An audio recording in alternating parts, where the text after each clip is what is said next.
Assalamualaikum warahmatullahi wabarakatuh. Waalaikumsalam warahmatullahi Rahayu, rahayu, rahayu. wabarakatuh. Ya, pagi ini kita bertemu dengan bapak kita, Bapak Gatot Hartoyo SH. Beliaunya itu ahli budayawan Jawa. Bapak kita semua dari Trawas. Kita mau tanya-tanya kepada beliaunya tentang konsep pertanian pada masa dulu. Mungkin nanti Bapak bisa memberi penjelasan pada kita. Terima kasih Bapak. Monggo Bapak. Terima kasih atas pertanyaannya yang menyangkut pertanian yang kita laksanakan sebagai negara agraris di Indonesia ini, khususnya di Jawa ya. Jadi kalau berangkat dari pengertian peradaban atau budayanya, itu pasti diwarnai oleh kearifan lokal. Nah, sedangkan kita negara agraris, dan sebagai negara agraris itu tidak serta-merta. Jadi rupanya dimulai pada zaman-zaman tertentu di mana kita memang butuh untuk meningkatkan produksi pangan, terutama padi. Nah, kalau kita lihat ke belakang, rupanya kita ini dulu polo kependem itu sebagai tumpuan karbohidrat untuk kehidupan kita. Berikut di sini selain polo kependem, putih, talus, ganyong, itu kan karbohidrat. Nah, terus juga ada padi, rupanya padi gogo. Padi gogo, jadi padi yang ditanam di pekarangan-pekarangan itu. Iya. Nah, dari padi gogo ini berubah menjadi padi sistem sawah irigasi. Nah, ini jelas ada satu tonggak sejarah kehidupan bangsa yang waktu itu sangat menentukan. Kok berubah dari padi gogo menjadi padi dengan sistem irigasi. Nah, sehingga oleh kependem tidak lagi menjadi pokok, makanan pokok, tapi beralih kepada padi. Nah, jelas di sini menyangkut pertambahan penduduk. Jadi pertambahan penduduk di Pulau Jawa terutama, sehingga makanan pokok ini harus mencukupi. Nah, sehingga ditingkatkan produksi. Nah, dalam rangka meningkatkan produksi pangan, khususnya padi, ini rupanya ada. Kita lihat ya di Mojopahit itu. Ada Candi Pari. Itu kan bukti bahwa dulu itu kita ini pernah berusaha keras untuk meningkatkan produksi pangan. Terus ada cerita Mbok Rondo Kuning. Mbok Rondo Kuning. Nah, itu banyak situs atau makam Mbok Rondo Kuning. Di Jawa ini banyak. Di Mojokerto ini aja ada beberapa. Di Malang, Sidoarjo. Atas ini satu kearifan lokal. Ya selama ini kita hanya melihat dengan atau mendengarkan dengan sebelah telinga, sebelah mata aja. Tapi apa pekerjaan Mbok Rondo Kuning ini? Nah, kok ada makam Mbok Rondo Kuning, situs Mbok Rondo Kuning, punden Mbok Rondo Kuning. Nah, ini kalau menurut pemikiran kita sementara ini, itu terbentuk satu sistem pertanian. Nah, cerita Mbok Rondo Kuning umumnya kalau di Mojokerto, Sidoarjo itu, di seseorang janda, namanya Rondo kan janda, yang punya keahlian. Kalau diterjemahkan diungkap dengan bahasa tradisional, punya kesaktian. Lek panen saya ini dipanen kono kuning, kalau dipanen kono kuning, jadi percepatan, percepatan produksi. Nah, jelas ini satu kearifan lokal. Rondo Kuning merupakan sistem pertanian irigasi itu. Nah, ini kalau sementara ini, jadi saya bukan ahli ya, jadi kalau ini mau ditelusuri lebih lanjut ya ahlinya kampus, para ahli meneliti apa pekerjaan Rondo Kuning itu. Ini penting. Nah, rupanya kapan munculnya istilah Rondo Kuning ini? Nah, kalau kita lihat pertambahan penduduk ya, mulai zaman Medang kalau di Jawa itu, terus beralih ke Kauripan, terus ke Dajenggala, Singosari, menginjak Mojopahit, rupanya penduduk meledak, jumlah penduduk meledak. Karena pada zaman Mojopahit, kota-kota yang tadinya dibangun sejak zaman Medang itu masih ada dan berkembang. Ada Kaupipan, ada Daha, ada Tumapel, ada macam-macam. Jadi ada sekian kota yang punya wilayah yang pada Mojopahit itu masih eksis. Sehingga Mojopahit ini yang tadinya oleh Raden Wijaya hanya diawali dengan desa Mojopahit ditarik, digeser ke tengah-tengah. Berarti dilingkari oleh kota-kota yang sudah eksis waktu itu. Ada Daha, ada Madiun itu apa namanya dulu, ada namanya kan. Terus ada Singosari, ada Banyuwangi, ada Kaupipan. Nah, sehingga di sentral Mojopahit itu. Nah, di sini muncul istilah Borondo Kuning. Konsep untuk meningkatkan produksi karena jumlah penduduk meledak. Sekaligus banyak imigran datang. Oh iya Pak. Nah, ini kalau tidak ada konsep yang tepat untuk meningkatkan produksi pangan, kacau keadaan. Nah, akhirnya timbullah istilah Borondo Kuning yang sakti. Iya Pak. Kalau kita sekarang kita gali kearifan kata-kata sakti ini, ya, dia seorang ahli pertanian.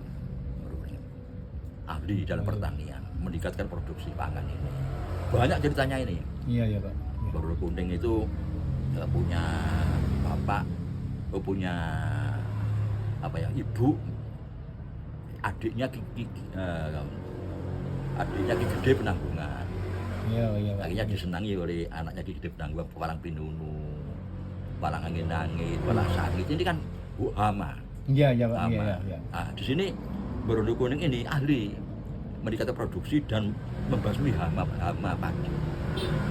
Itulah istilah Borondo Kuning di mana-mana. Mengajarkan pertanian. Terus tim yang dibentuk pada saat menyadari kita bahwa di Jawa khususnya ini jumlah penduduk meledak. Nah, sekarang kalau kita amati lebih lanjut, pada masa itu, pada masa awal Mojopahit berdiri, ada berapa tokoh wanita waktu itu? Ada Tribuana, ada Gayatri, Rajita Dewi, Mahadewi, ada lagi Dara Petak. Iya Pak. Terus ada lagi Gayatri punya 2 anak wanita, Tribuana Wijayatunggal Dewi dan adiknya. Nah, ini sudah 7. Ada tokoh 7 wanita waktu itu. Nah, ini rupanya ini yang bentuk tim. Tim Borondo Kuning. Ini mengajarkan desa-desa. Nah, makanya ada cerita ya, misalnya dongeng legenda Joko Pandelekan. Nah, ini dia pekerjaannya ke sawah, mancing. Pada saat setelah dia pulang, nah, di rumah itu ada seorang cantik, wanita cantik. Terus kaget kok ayu. Takon nang mbok sapa mbok? Kok ayu? Oh iki wong kesasar. Terus dalam pergaulan sehari-hari jatuh cinta kepada dia. Nah, sambung yang dikerjakan oleh si wanita cantik ini. Kok tiap hari itu ngumpulno tani-tani, ngomong-ngomongan. Yang penting Joko Pandelekan ini hanya menikmati wajahnya, tertarik kan. Iya. Nah, setelah beberapa bulan pada saat pulang dari sawah, tidak ada. Tidak ada, kata Borondo Kuning, ada yang menjemput. Kemana? Kau naik ke gunung. Wah, dia marah. Terus dicari ke jejaknya kemana. Akhirnya ternyata masuk keraton. Dia itu putri dari keraton itu. Tidak mungkin ini tidak mustahil ini Tribuana. Iya Pak. Atau salah satu dari 7 orang tadi. Iya. Menyebarkan pertanian. Terus pindah-pindah gitu. Sehingga desa paham tentang pertanian. Baru pertanian apa ya yang modern lah waktu itu ya, yang maju. Nah, itu bisa rasa yang pengertian Borondo Kuning itu dikaitkan dengan legenda yang mempunyai kearifan lokal. Iya Pak. Nah, di sini kalau kita kembangkan lebih lanjut bahwa semua budaya suatu bangsa diawali dengan kearifan lokal. Karena kita ini daerah yang subur, ya. Subur, daerah yang menjanjikan semua ada di negeri kita ini, maka kita memilih atau bergerak dengan sendirinya negeri kita ini menjadi negeri agraris.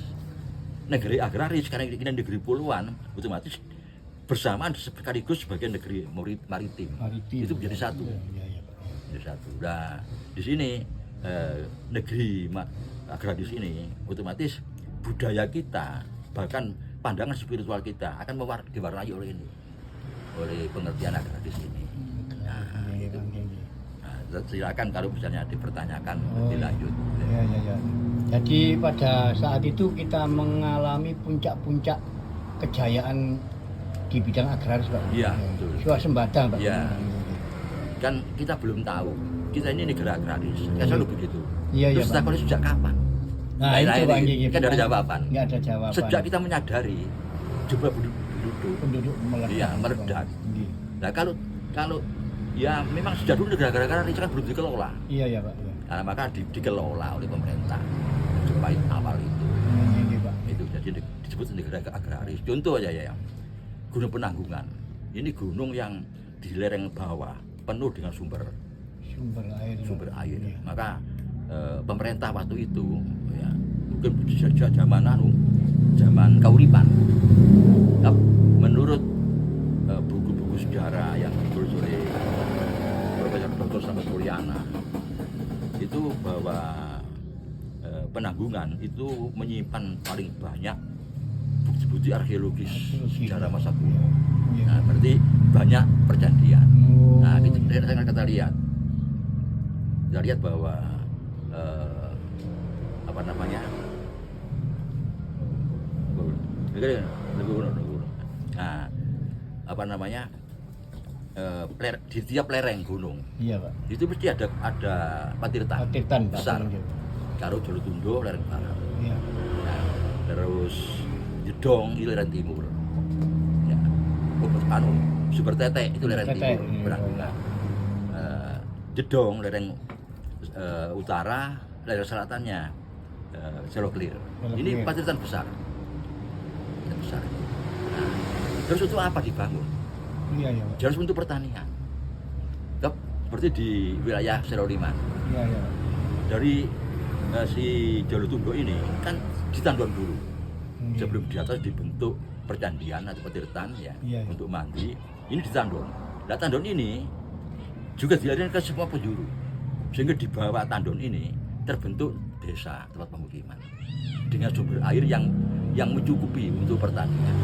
Nah, ini. Jadi akhirnya apa? Semua lembah di Gunung Penanggungan ini daerah pertanian, area pertanian. Ya, gunung itu kan ada sekian titik, puncak gunung, lereng atas, lereng tengah, lereng bawah, ya, terus kaki gunung dan lembah. Nah, ini tidak bisa ditinggalkan lembah ini.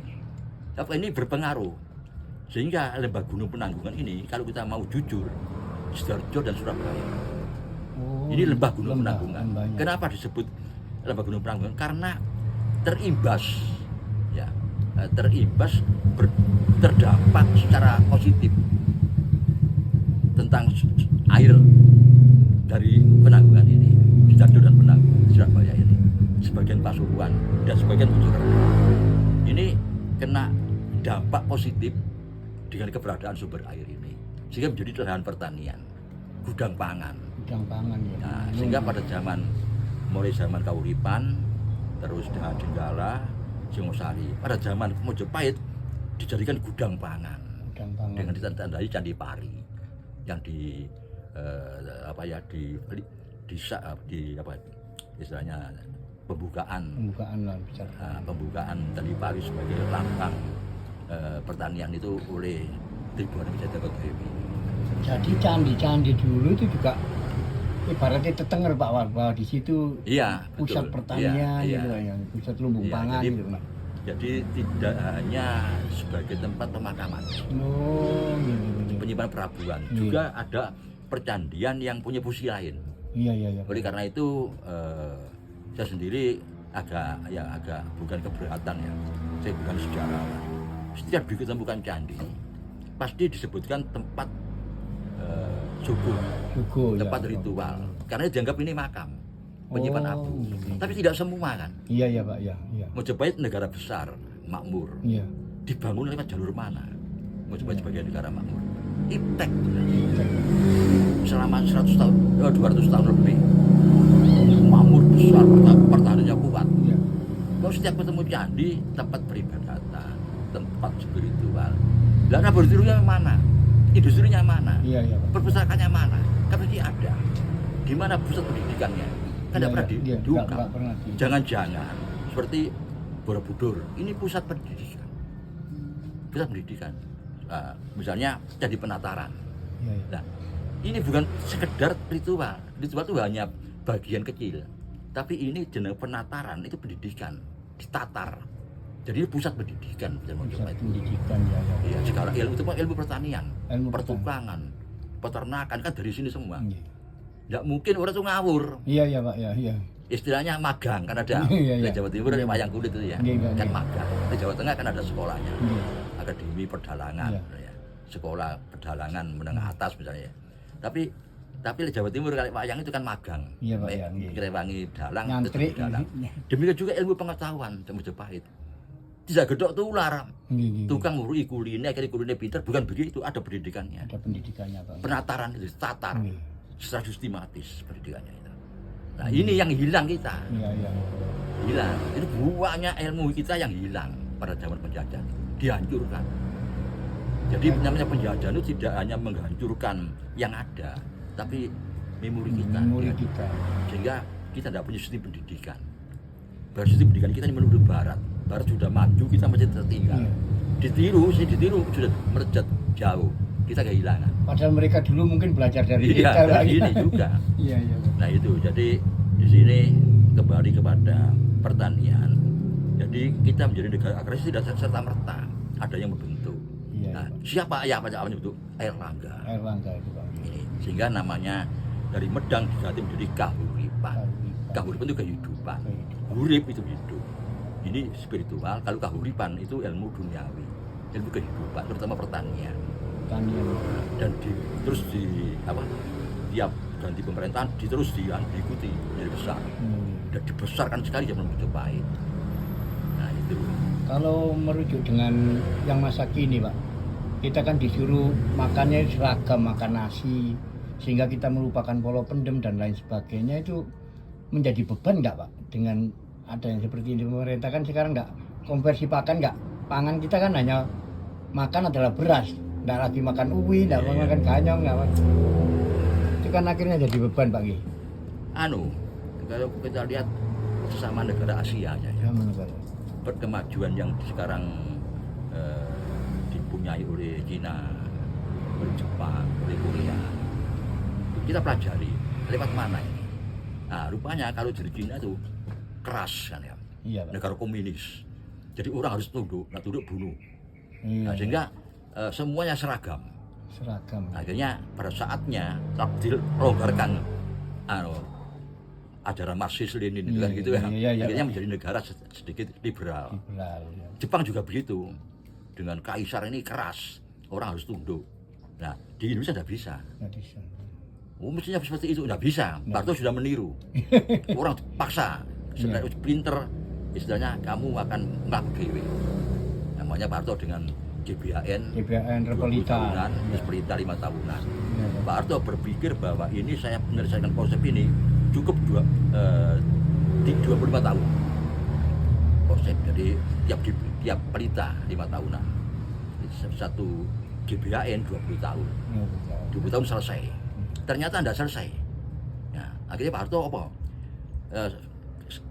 Tahap terakhir itu kan meletakkan kerangka landasan. Iya, rangka landasan, Nah, ya. karena belum selesai landasan belum kuat, memperkuat kerangka landasan. Memperkuat rangka Nah, landasan. setelah memperkuat kerangka landasan, Amerika tahu. Iya. Ternyata kamu menipu saya. Kata Amerika, kamu itu kok ternyata kadernya Bung Karno. Iya, iya, Pak. Di hadapan saya kamu berseberangan, tapi kamu kadernya. Ini buktinya ini. Iya, iya. Kelihatan kan ini dengan mana itu yang ada lahan pertanian, perikanan, Iya, iya, pertukangan iya. di Jawa Barat itu. Iya, di Jawa Barat, ya, Nah, Pak. kan ya. ketahuan. Iya. Itu menandingi Amerika dan menandingi Yahudi. Jebol turun Pak Harto. Ya cita-cita Iya. cita-cita kita dulu lepas Iya, landas. keter. Keter. Nah, ini jadi kita tidak bisa dengan model seperti itu. Kita harus dilepaskan lah rakyat. Iya, Pak. Diberi anu ada pengertian, ceramah. Dene mlaku dhewe. Iya, iya. Seneng ngomong kon banyak kalau kependem monggo. Oh. Api. Kowe bertahan beras monggo, api. Oh, gitu. Kamu campur api. Jadi biar milih dhewe-dhewe tapi dengan kesadaran tinggi. Gitu. Nggak ngawur gitu. Gitu. Iya, iya. Kamu beras dan polo kependem yang dimasak enak. Iya. Sistem sekarang lho monggo. Monggo, iya. Gitu. Wis cataran kan pokoke. Iya. Nah, itu. Nggih. Nggih. Tadi ulasan dari Bapak kita, Bapak Gatot Hartoyo, mungkin bisa menginspirasi kita dan menyadarkan kita tentang berbangsa ini, bahwa tidak serta-merta kita ini terputus dengan sejarah. Ada keberlanjutan yang harus kita pelajari dari masa-masa dulu, dari nenek moyang kita tentang kearifan lokal. Jadi konsep Rondo Kuning itu bukan sekedar mitos, itu ada rencana besar dari pendahulu-pendahulu kita tentang konsep pertanian berkelanjutan. Matur suwun Bopo, ini tadi ulasan dari Bopo yang disampaikan kepada admin. Bertutupi ya, teman-teman ya. Nggih. Nah, bertutupi ya. Saya kan. Nggih. Apa ditutupi apa? Kulo nutup makanya. Monggo, monggo. Nah, ini jadi kesimpulannya begini kepada generasi milenial terutama Nggih, ya. Pak. Coba dikorek kembali. Korek kembali. Kita ini rupanya pada zaman penjajahan banyak ditenggelamkan ilmu kita ini, diambil ke sana, kita diganti dengan pola yang lain. Nah, mereka menggunakan ilmu kita ini melejit. Mari kita gali semua. Kita gali lagi, Pak. Terutama menyangkut pertanian, Menyangkut pertanian, pertanian. pertukangan. Karena ini negara agraris. Ini yang harus kita gali terus. Ada apa di dalamnya ini? Ini penting. Nggih. Nah, demikian. Terima Nggih, kasih. terima kasih Bopo, terima kasih Bopo.